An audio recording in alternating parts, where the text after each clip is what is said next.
Speaker గారికి దయచేసి, ఎందుకంటే ఇక్కడ పెద్దలు పోచారం శ్రీనివాస్ రెడ్డి గారు స్పీకర్గా పనిచేసిన వాళ్ళు కూడా చాలామంది ఉన్నారు. Cabinet is a collective decision. నేను చాలా సంవత్సరాల నుంచి సభలో ఉన్న తప్ప మంత్రి లేచి ఇంకొక మంత్రిని ప్రశ్నలు అడిగేటువంటి సంస్కృతి ఉండదు. బికాజ్ క్యాబినెట్ అనేది ఒక కలెక్టివ్ డెసిషన్. మంత్రి అనేది ఒక పోర్ట్ఫోలియో చూసినా అన్ని శాఖలకు సమానమైనటువంటి బాధ్యతను మంత్రి కలిగి ఉంటాడు. ఇవాళ మీరు కూడా దయచేసి నేను మీతో కోరేది ఏంటంటే, మీరు కూడా ఇట్లా ఒక మంత్రి లేచి ఇంకో మంత్రిని ప్రశ్నలు అడగడానికి అవకాశం ఇస్తే అసలు ప్రశ్నోత్తరాల సమయం యొక్క దాని మీనింగే మారిపోతుంది. అధ్యక్ష, దయచేసి లేని సంస్కృతిని తీసుకురావద్దు. మంత్రి అనే వాళ్ళు క్యాబినెట్ లో మాట్లాడుకోవచ్చు. Government is a collective decision. ఇట్లా మినిస్టర్లు లేచి అడిగే సంస్కృతి ఉండదు. నంబర్ 1. నంబర్ 2, గతంలో కూడా కోమటిరెడ్డి వెంకటరెడ్డి గారు అప్పుడు కూడా మంత్రిగా ఉన్నారు. మరి వారి హయాంలోనే ఈ మూసి ఈ రకంగా జరిగింది. మీరు మంత్రిగా ఉన్నప్పుడు సరిగా చేసి ఉంటే ఈ పరిస్థితి ఎందుకు? కోమటిరెడ్డి వెంకటరెడ్డి హరీష్ రావు గారికి చెప్తున్నా, 21 సంవత్సరాల అనుభవం ఉన్న హరీష్ రావు గారిని అడుగుతున్నా, మీకు ఎల్పీ లీడర్ లేడు, నువ్వు డిప్యూటీ లీడర్వా శాసనసభ్యునివా?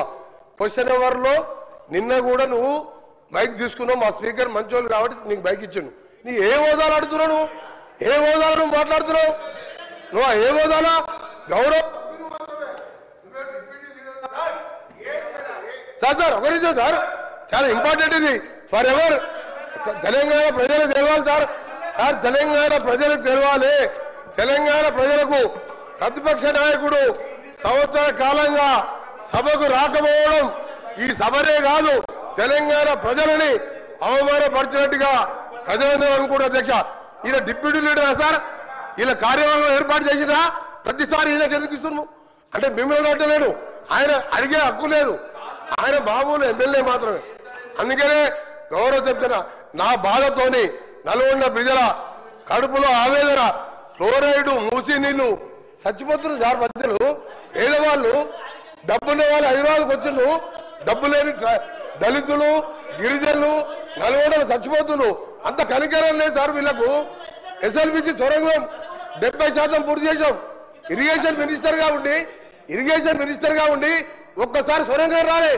ఆయన నల్గొండ గురించి కానీ నా గురించి మరి మాట్లాడే హక్కు లేదు అధ్యక్ష. ఆయన ఒక గౌరవ శాసనం చెప్పుడు మాత్రమే, డిప్యూటీ లీడర్ కాదు, సిఎల్పి సెక్రటరీ కాదు, లీడర్ లేడు వాళ్లకు.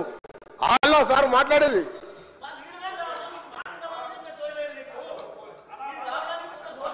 సార్, ఇప్పుడు ఈ రాష్ట్రాన్ని అతి ఎక్కువ కాలం పాలించింది కాంగ్రెస్ పార్టీ. ఇవాళ మూసీలో ఇవాళ నల్గొండ జిల్లా ప్రజలు ఏదైనా బాధపడుతున్నారంటే